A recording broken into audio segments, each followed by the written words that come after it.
Fall in love with the East series, that is. While I deal with my newfound priapism, I'll try to explain. I was only vaguely aware of the East games for years. I didn't even know they were RPGs until I checked out Ys Origin on a whim, and man am I glad I did. Everything about the game is polished for days and demonstrates a great amount of care on the part of the developers at Nihon Falcom. I played the Vita version, which looks pretty good, although the footage in this video looks even better since it's from the PS4 version and is courtesy of Steel Steven Playthroughs on YouTube. His channel's linked in the description, go check him out. Thanks, Steel Steven. Origin is a prequel to the first game in the series, and most recommend playing this one after Ys 1 and 2 since it explains the backstory of those games' world in a damn cool way. On the other hand, going into Ys 1 with the knowledge of what happens in Origin provides similarly charming revelations, and not to spoil future videos, but I played Ys 1 immediately after and plan to continue with the series in numbered order. Ys Origin plays like a dungeon crawler. You quickly dispose of enemies, gain levels, purchase upgrades, and delve deeper, or in this case higher since you're climbing a tower, into a den of festering evil. It sounds basic on the surface, and it is. Besides finding the occasional piece of armor or item that grants you a new attack, that's all there is to Ys Origin's gameplay. It leans towards being an ARPG, lacking the towns, items, and quests of the other Ys games, instead offering a compact JRPG-light dungeon crawling experience that was a refreshing change of pace from the RPGs I usually play.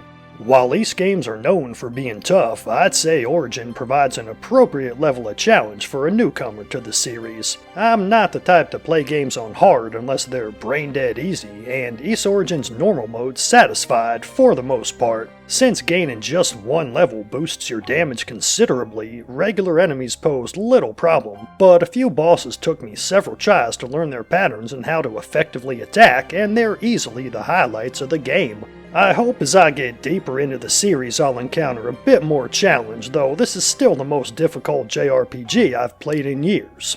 It's addictive fun to slice through hordes of enemies, find hidden upgrades, and complete platforming challenges, but where Ys Origin truly shines is in its focus on characters and telling a compelling story.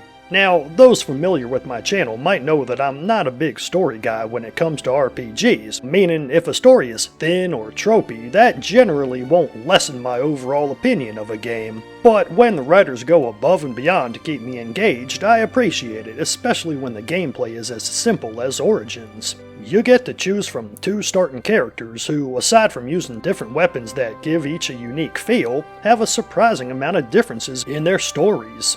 For my first playthrough, I chose the adorable warrior wannabe Unica, granddaughter of a great priest of the land of Ys, which long ago was besieged by demons and nearly destroyed. Two benevolent goddesses named Rhea and Fina intervened, raising a shrine full of survivors into the safety of the sky. Since then, the demons have constructed a gigantic tower to reach what's left of Ys and continue their fight. On top of all that, the goddesses have now vanished and the priests decide to send a search party down to the surface. Their mission? Investigate the demonic tower and find Rhea and Fina, who are more like demigods in that they live among humans in the flesh. It's a surprising amount of backstory, and I love how well it ties into the setting and gameplay, in addition to setting up the events of Ys 1.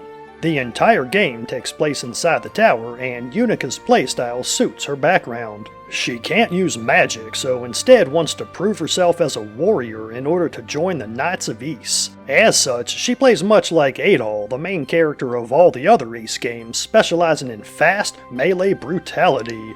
For series veterans, I'm sure her route feels like a well-worn glove, but what impresses me is how much Origin deals with her relationships with the priests and other warriors on the mission. There's lots of dialogue, all skippable, but I wanted to read it and watch young Unica grow into a capable fighter. I cared about her journey in a way that I usually wouldn't in action RPGs, and that goes for her counterpart Hugo as well. The other starting character, Hugo, is a stuffy, egotistical mage who thinks he can do it all. Indeed, he's a lot stronger than Unica, and his route could be considered in easy mode since he's a ranged attacker who rarely needs to put himself in much danger. While his route hits the same basic plot points as Unica's, Hugo's got his own personal predicaments that play out as he climbs the tower, including the troubling fact that his brother, Toll, has joined the demons to work against the people of Ys, including his own kin. It's refreshing to have two completely different characters to choose from, both in personality and gameplay, but Ys Origin doesn't stop there. Once completing the game with both Unica and Hugo, not that tall in order since each playthrough takes around 10 hours, you'll unlock a third character, Toll. That's right, Hugo's fallen brother himself, to experience what's considered the game's canon route. To say much more would involve unnecessary spoilers, but Toll plays like a faster, even more close-up attacker than Unica, with his own unique plot points to boot. Ys Origin efficiently packs 3 stories into one game in a creative use of its limited setting. It's the opposite of something like Diablo, where the character you choose doesn't affect the story at all.